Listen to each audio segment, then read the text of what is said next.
स्वतःच्या व्यवसायासाठी घरात पैसे ठेवले तर चूक काय? भाजपकडून कार्यकर्त्यांना पैसे वाटप होत असल्याच्या आरोपांवर नितेश राणेंचं प्रत्युत्तर।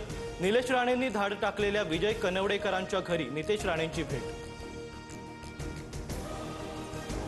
कुणाच्या घरात जाऊन व्हिडिओ शूटिंग करणं चुकीचं, सापडलेले पैसे चुकीच्या पद्धतीने असल्यास पोलीस आणि निवडणूक आयोग योग्य ती कारवाई करेल।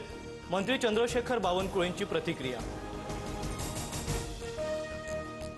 बीएमसीच्या सहाय्यक आयुक्त महेश पाटील यांच्यावर मारहाण, शिवीगाळ आणि 60 कोटींच्या खंडणीचे आरोप। स्वतःच्याच कार्यालयात डांबून मारहाण केल्याची तक्रार, तर मारहाणीवेळी मी तिथे उपस्थित नव्हतो, महेश पाटलांनी आरोप फेटाळले।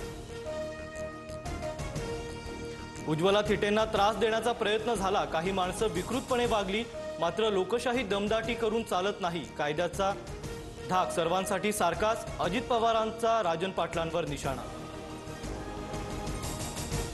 मुंढवा जमीन व्यवहार खोट्या कागदपत्रांवर आधारित प्रकरणात कलेक्टर ते पालकमंत्र्यांचाही सहभाग, सत्य बाहेर येईपर्यंत लढाई सुरू ठेवणार, अंजली दमानिया आक्रमक। अजित पवारांच्या राजीनाम्यासाठी सरकारला अल्टिमेटम। अंजली दमानियांच्या आरोपांवर मी काय बोलू, कुणाचा राजीनामा मागायचा हा तुमचा अधिकार। दमानियांच्या मागणीवर अजितदादांची प्रतिक्रिया, तर दमानिया काय म्हणाल्या, मला माहित नाही, फडणवीसांचं विधान।